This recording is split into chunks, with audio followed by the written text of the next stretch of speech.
Richard Dabate told the police that a giant, masked intruder executed his wife in their basement while he watched, helpless and bound.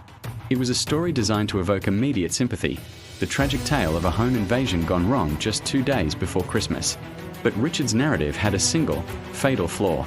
He didn't realize that while his wife, Connie, was no longer able to speak, her Fitbit was still breathing. It was recording 1,217 feet of movement, data that proved her husband was lying about the time, the struggle, and the killer.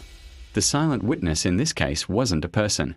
It was a small piece of plastic and silicone that refused to stop telling the truth. Today, we deconstruct the 2015 Ellington murder, a landmark investigation that redefined the limits of digital forensics. We will look at the exact data logs that dismantled a carefully constructed alibi and examine the March 2025 Connecticut Supreme Court ruling that officially closed this case for good. In the winter of 2015, the Dabate household appeared to be the standard for suburban success. Richard was an IT professional. Connie was a respected pharmaceutical representative. They had 2 young sons and a social circle that saw them as a rock-solid unit. But the investigation found that the reality inside the home was vastly different from the image on the front porch. By December, the financial pressure on the family was mounting. More importantly, Richard was leading a double life. He had engaged in a long-term affair with a woman named Sarah Ganza, and she was now pregnant with his child.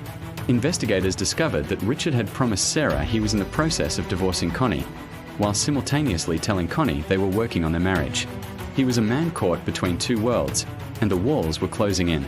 He needed an exit, but he wanted to keep the house, the reputation, and a $475,000 life insurance policy. According to Richard's initial statement to the police, the morning began normally. He said he dropped his children off at the bus and headed toward work around 8:30 a.m. He claimed that halfway there, he realized he forgot his laptop and turned back.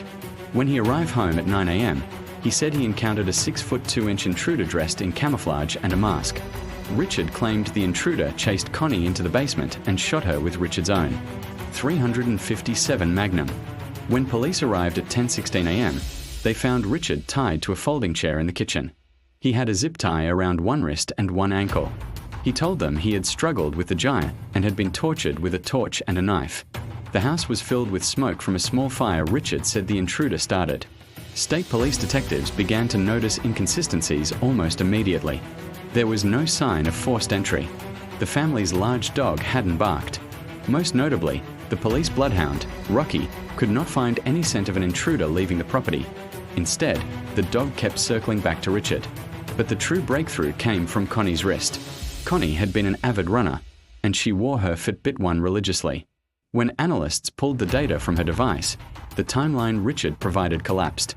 Richard claimed Connie was killed at approximately 9:05 a.m., shortly after she returned home from a morning gym session at the YMCA. The Fitbit logs told a different story.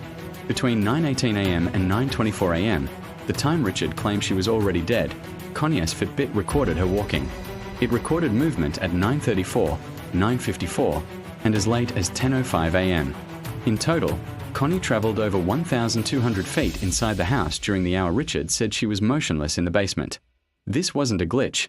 It was a granular, second-by-second account of her final moments. The digital forensics didn't stop there. While Richard claimed he was being tied up and assaulted, his own computer was active. At 9:18 a.m., he sent an email to his supervisor. At 9:40 a.m., he was browsing local news. The Home's alarm system showed that no doors had been opened or closed during the window when the intruder allegedly fled. Richard was arrested in 2017, but the legal battle was grueling. His defense team argued that Fitbit data was unreliable, that it wasn't intended for forensic use, and that ghost steps could be triggered by vibrations. They pointed to unidentified DNA found on the gun and the basement floor to suggest a third party was involved. The jury didn't buy it. In May 2022, Richard Dabate was found guilty of murder, tampering with evidence, and making false statements. He was sentenced to 65 years in prison. For the next 3 years, the case sat in the appeals process. Richard's lawyers argued that the Fitbit data should never have been allowed as evidence, claiming it violated his rights and misled the jury. However, in March 2025, the Connecticut Supreme Court issued a landmark ruling. They upheld the conviction, stating that the digital evidence was scientifically sound and essential to the pursuit of justice. This decision effectively ended Richard's chances of a retrial. As of early 2026, Richard remains in the MacDougall Walker Correctional Institution. The case of the Fitbit witness stands as a warning of how our personal technology now serves as a permanent record of our actions. Connie Dabader's final contribution to her family wasn't just a lifeless work. It was the data on her wrist that ensured her killer would never walk free again.